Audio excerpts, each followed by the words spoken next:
ஆபிராமாக, அதாவது உயர்த்தப்பட்ட தகப்பனாக இருந்த நம்முடைய முற்பிதாவை கர்த்தர் ஆபிரகாமாக தேசங்களின் தகப்பனாக மாற்றினார். சாராய் என்ற பெயரை கொண்ட அவருடைய மனைவியின் பெயரை கூட சாராவாக மாற்றினார். இது தவிர கர்த்தர் யாக்கோபு என்ற பெயரை மாற்றி இஸ்ரேல் என்று அழைத்தார். ஆனா வேதத்துல எந்த ஒரு இடத்திலும் கர்த்தர் சவுலின் பெயரை பவுலாக மாற்றினார் என்று குறிப்பிடப்படவில்லை. இதற்கான காரணம் என்ன என்று பார்த்தீங்கன்னா, புதிய ஏற்பாட்டில் அப்போஸ்தலர் நடவடிக்கைகள் புத்தகத்துல 13ஆம் அதிகாரம் வரை லூக்கா அவரை சவுல் என்றுதான் குறிப்பிடுகிறார். ஆனா 13ஆம் அதிகாரம் 9ஆம் வசனத்துல அவரை சவுல் என்று சொல்லப்பட்ட பவுல் என்று அறிமுகப்படுத்துகிறார். 13ஆம் அதிகாரத்திற்கு பிறகு லூக்கா அவரை குறிப்பிடும் போது பவுல் என்றே அழைக்கிறார். ஆனா சவுல் என்ற பெயரும் அநேக இடங்கள்ல குறிப்பிடப்படுகிறது. இதற்கு பிறகு பாத்தீங்கன்னா பவுல் என்ற பெயர்லேயே அவர் பிரதானமாக அடையாளம் காண்பிக்கப்படுகிறார். எனினும் சவுல் என்ற அவருடைய பெயரும் அநேக இடங்கள்ல நினைவு கூறப்படுகிறது. இந்த மாற்றத்திற்கு காரணம் என்ன? சவுல் பெயரை கர்த்தர் மாற்றினாரா, அல்லது ஒருவேளை சவுலே தன் பெயரை மாற்றிக்கொண்டாரா, இல்லாவிட்டால் வேற யாராவது சவுலின் பெயரை மாற்றினார்களா? இந்த 3 கேள்விக்கும் பதில்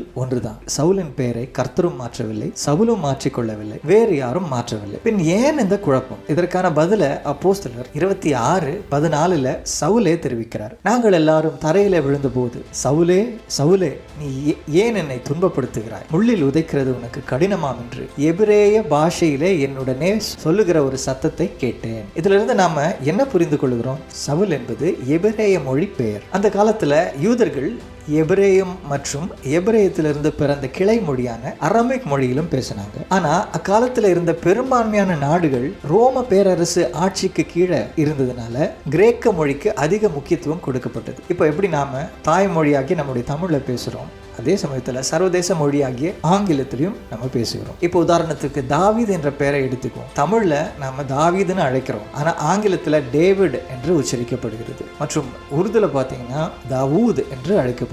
இது பெயர் மாற்றம் அல்ல, இது மொழி மற்றும் கலாச்சார அடிப்படையிலான பெயர் பயன்பாடு. நம்ம எல்லாருக்கும் தெரிஞ்சபடி பவுல் பெரும்பாலும் பிற ஜாதிகள் மத்தியில தான் அவருடைய ஊழியம் இருந்தது. கிரேக்க மொழி பேசுகிற மக்கள் மத்தியில தான் ஊழியம் அதிகமாக அவர் செய்தார். அவருடைய நிருபங்கள் கிரேக்க மொழியில தான் இருந்தது. எனவே அவருடைய அடையாளம் கிரேக்கர்கள் மத்தியில பவுலாகத்தான் இருந்தது. ஆனா அவர் இறுதி காலம் வரை எப்பெல்லாம் தன்னுடைய தாய்மொழி பேசும் மக்களிடையே சென்றாரோ அப்ப எல்லாம் அவர் சவுல் என்றே அவர்களுடைய இயற்பெயரிலேயே அழைக்கப்பட்டார். ஆனா ஒரு முக்கியமான விஷயம், சவுல் மற்றும் பவுல் என்ற பெயர்களின் அர்த்தம் கலாச்சார ரீதியா பார்க்கும்போது வேறுபடும். இதனால நாம் புரிந்து கொள்ள வேண்டியது, இது ஒரே பெயரின் மொழிபெயர்ப்பு அல்ல, ஆனால் 2 கலாச்சார அடையாளங்கள். அதனால இனிமே நாம சொல்ல வேண்டியது, சவுலை கர்த்தர் பவுலாக மாற்றினார் என்று இல்ல, சவுலும் பவுலும் ஒரே மனிதர் தான். ஆனா 2 உலகங்களுக்கு சத்தியத்தை அறிவோம், சத்தியத்தை விடுதலை ஆக்கும். Shalom Shalom.